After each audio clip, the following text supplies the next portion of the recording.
Welcome to red TV. Karur బాధితులు ఎవరైతే ఉన్నారో వాళ్ళకి సీఎం విజయ్ గారు జాబ్స్ ఇవ్వడం మనం చూసాము. అయితే దీని మీద హైకోర్టు ఆబ్జెక్షన్ చెప్పింది. అయితే ఇప్పుడు దాని మీద సుప్రీంకోర్టు రియాక్ట్ అయినట్టుగా తెలుస్తుంది. మరి ఇందులో విజయ్ కి ఓట లభించిందా లేదంటే సుప్రీంకోర్టులో కూడా ఎదురు దెబ్బ తగిలిందా? సో దీనికి సంబంధించి డిస్కస్ చేద్దాం. ప్రజెంట్ మనతో పాటు senior journalist doctor Durga Vadlamani గారు ఉన్నారు. వారిని అడిగి తెలుసుకునే ప్రయత్నం చేద్దాం. నమస్కారం మేడం. సీఎం విజయ్ గారు అప్పుడు కరూర్ బాధితులందరికీ కూడా గవర్నమెంట్ జాబ్స్ ఇచ్చారు మేడం. సో మరి దాని మీద హైకోర్టు ఆబ్జెక్షన్ చెప్పింది. దాని మీద మీరు కూడా చాలా వీడియోలు చెప్పారు. మరి ఇప్పుడు సుప్రీంకోర్టు కూడా రియాక్ట్ అయింది కాబట్టి సో ఏ విధంగా రియాక్ట్ అయింది మేడం? ఇక్కడ మనం చర్చించుకోవాల్సిన అంశం ఏంటంటే, ఇప్పుడు విజయ్ ఇచ్చారు ఉద్యోగాలు ముఖ్యమంత్రి కాగానే 41 మందికి ఎలా ఇస్తారని మనం అన్నాం. అయితే ఇక్కడ ఒక చిన్న లాజిక్ మనం మిస్ అవుతున్నాం. అదేంటంటే ఈ 41 మందికి ఉద్యోగాలు ఇవ్వడంలో అంటే విజయ్ ఎందుకు ఆ నిర్ణయం తీసుకోవాల్సి వచ్చిందంటే, యాక్చువల్గా విజయ్ తప్పిదం పూర్తిగా ఉందా లేదా? ఆ రోజు జరిగిన ఇన్సిడెంట్లో అంబులెన్స్ ఎందుకు వచ్చింది అదే రూట్లో, దాని మీద ఇంతవరకు క్లారిటీ ఎవరికి రాలా. అంటే డిఎంకే ప్రభుత్వం కావాలని అంబులెన్స్ పంపించిందా? మీరు గమనిస్తే కనుకైతే జననాయకన్ సినిమా రిలీజ్ కాకుండా చూశారు కదా. అంటే ఇతనికి ఉండే వేవ్ తగ్గించాలి, ఇతనికి ఉండే ప్రజాదరణ తగ్గించాలి, ఇతనికి ఓట్లు పడకుండా ఉండాలి అని డిఎంకే చేసిన ఒక కుట్రలో భాగంగా ఆ 41 మంది చనిపోవాల్సి వచ్చిందా? ఆ రకంగా చూసుకున్నప్పుడు ఆ ప్రభుత్వాన్ని కూడా తప్పుందిగా. అంటే మీ స్వార్థానికి మీరు చేసిన పనికి ఇవాళ ఉద్యోగాలు ఇవ్వడం అనేది అప్పుడు సబబేనా? ఇది ఓన్లీ విజయ్ వల్ల జరిగిన కుట్రేనా? కాదుగా. ఇక్కడ అక్కడ ఒక ప్రభుత్వం, ఒక ఇండివిజువల్ వ్యక్తి, ఇద్దరు చేసిన తప్పిదాలు ఇవి. అయితే దీన్ని మీరు సెట్ చేసుకుని ఇలా జరిగింది కాబట్టి భవిష్యత్తులో ఎక్కడ ఏ తొక్కిసలాట జరిగినా వాళ్ళందరికీ ప్రభుత్వ ఉద్యోగాలు ఇవ్వండి అంటే మరి అది ఆలోచించాల్సిన అంశంగా. అంటే ఇది అప్లికబుల్ అవుతుందా అవదా?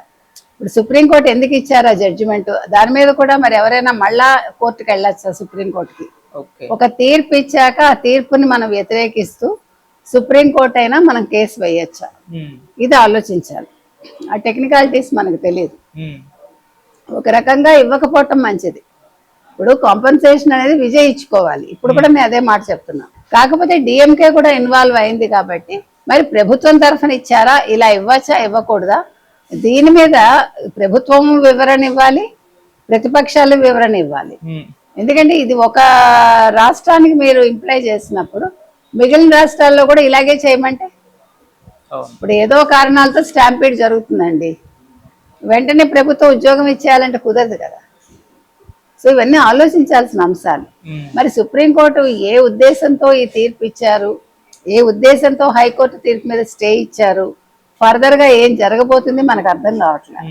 సో విజయ్ ఇవాళ నెగ్గాడని అనుకుని సంతోషపడచ్చా, లేదు ఫర్దర్ గా దీని మీద ఏదైనా ఇంకా కాంట్రవర్సీలు వస్తాయా, దీన్ని బేస్ చేసుకుని మిగిలిన రాష్ట్రాల్లో ఎలా యాక్ట్ చేస్తారు, మిగతా కేసులు కూడా దీన్ని ఇంప్లై చేస్తారా అనేది మనం వేసి చూడాలి. మేడం, జనాల్లోకి ఎలా వెళ్తుంది ఇది? అంటే దళపతి విజయ్ గారు ఈ విధంగా జాబ్లు ఇవ్వడం పైన ఆయన ఇమేజ్ పరంగా చూసుకుంటే మన ఇంపాక్ట్ పడుతుందా? అంటే ప్లస్ అవ్వడం కావచ్చు, మైనస్ అవ్వడం కావచ్చు, పొలిటికల్ ఇది యూజ్ అవుతుందా, నష్టమే వస్తుందా మేడం? అంటే ప్రజలు రెండు రకాలుగా తీసుకోవచ్చు. కొంతమంది ప్రజలకు ఇది రుచించదు. నువ్వు సభ పెట్టుకుని నీ సభలో స్టాంపీడ్ జరిగితే నువ్వు ప్రభుత్వంలోకి వచ్చాక మేము నీకు ఓటేసాక నువ్వు ఉద్యోగం ఇస్తావా, అది క్వశ్చన్ మార్కే. ఇంకొక రకం ఏంటంటే కొంతమంది ఆయన ఫ్యాన్స్ కావచ్చు, మరొకళ్ళు కావచ్చు, విజయ్ చాలా బాగా చేశారు, కానీ విజయ్ సొంతంగా చేయాలి, విజయ్ తన పార్టీ పరంగానో తన వ్యక్తిగతంగానో చేయాలి తప్ప ప్రభుత్వ ధనాన్ని దుర్వినియోగం చేయటమే. సో ఈ విషయంలో మరి ఆయన ఫ్యాన్స్ ఎట్లా రియాక్ట్ అవుతారో చూడాలి. కానీ మీరు అన్నట్టుగా ఇమేజ్ పెంచుకుంటాడు దీనివల్ల. అంటే నా వల్ల మీకు నష్టం జరిగితే నేను కాంపెన్సేట్ చేశాను అంటాడు, కానీ ఆ కాంపెన్సేషన్ తను వ్యక్తిగతంగా చేయలేదనే విషయం ప్రొజెక్ట్ అవ్వదు. ఇది చాలా ముఖ్యం.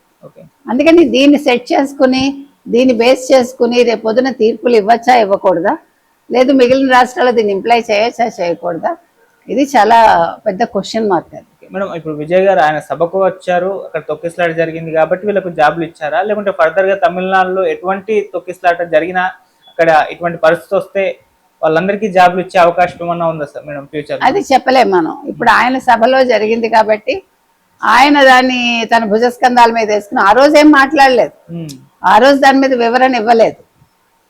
కాకపోతే ముఖ్యమంత్రి అయిపోయారు కాబట్టి అది అడ్వాంటేజ్ గా తీసుకున్నాడు ఆయన. సో ఒక రకంగా ఇది స్వార్థమే నన్ను అడిగితే. Right madam, thank you so much. Thank you.